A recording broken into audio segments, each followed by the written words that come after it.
Janet Leslie Cook, jornalista do The Washington Post no início dos anos 80, tornou-se famosa por ter escrito um artigo sobre um menino de 8 anos viciado em heroína. Artigo esse que recebeu o Prémio Pulitzer de Redação em 1981. Nessa peça jornalística, Cook descreveu o perfil de vida de um menino de 8 anos que ela identificou como Jimmy, que vivia com os pais, ambos viciados em heroína, num bairro de Washington, D.C. O artigo referia que Jimmy se tornara viciado em heroína aos 5 anos, quando o pai o fez experimentar a droga. O artigo de Cook, chamado Jimmy's World, fez a capa do The Washington Post em 28 de setembro de 1980 e conquistou os corações do público, de grupos de ativistas, comunidade afro-americana e autoridades locais. Todos queriam encontrar Jimmy, resgatá-lo da casa onde vivia e que os pais fossem presos e processados. A história de Cook também criou um alvoroço no tópico da ameaça das drogas ilegais em Washington, D.C., que supostamente tomara conta da vida de crianças que mal tinham saído da escola primária.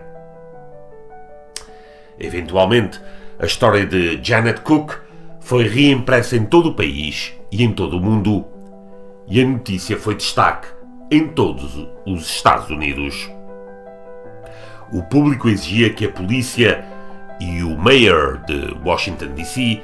fizessem buscas por Jimmy, mas, estranhamente, não foi possível localizá-lo e nem mesmo verificar se existia. O mayor, eventualmente, cedeu à pressão e decidiu mentir ao público, alegando que Jimmy já havia sido encontrado e estava a receber tratamento médico. Pouco depois, anunciou que o menino havia sido declarado morto. No ano seguinte, a história de Cook foi candidata ao prestigiado Prémio Pulitzer, apesar das dúvidas de alguns editores sobre a veracidade do artigo. Em 13 de abril de 1981, Janet Cook ganhou o Prémio Pulitzer pela sua obra.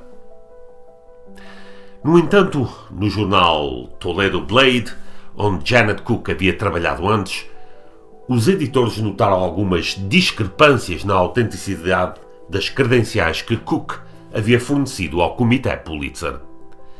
Esses editores entraram em contato com o The Washington Post, onde posteriormente Janet Cook foi interrogada durante horas por vários editores, não apenas sobre as suas credenciais, mas, mais importante, sobre o material recentemente premiado. Janet cedeu à pressão e confessou que o artigo havia sido uma invenção provocada por pressões do seu chefe de redação.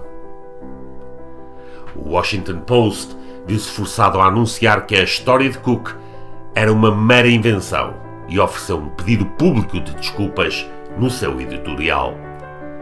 Janet Cook pediu a demissão do emprego e nunca mais encontrou trabalho em algum outro jornal. Por fim, teve também de devolver o prémio recebido. Este exemplo de péssimo jornalismo podia ser multiplicado por 100 em Portugal. A profissão, em terras lusitanas, vive nas ruas da amargura. Na área de desporto, é um autêntico esgoto a céu aberto.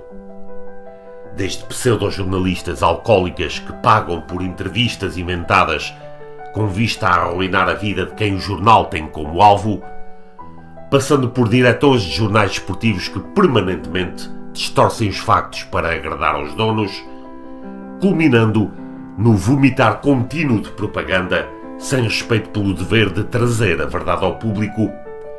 O jornalismo português é um exemplo crasso de uma classe que precisa de uma limpeza geral para poder aspirar a uma centelha de credibilidade.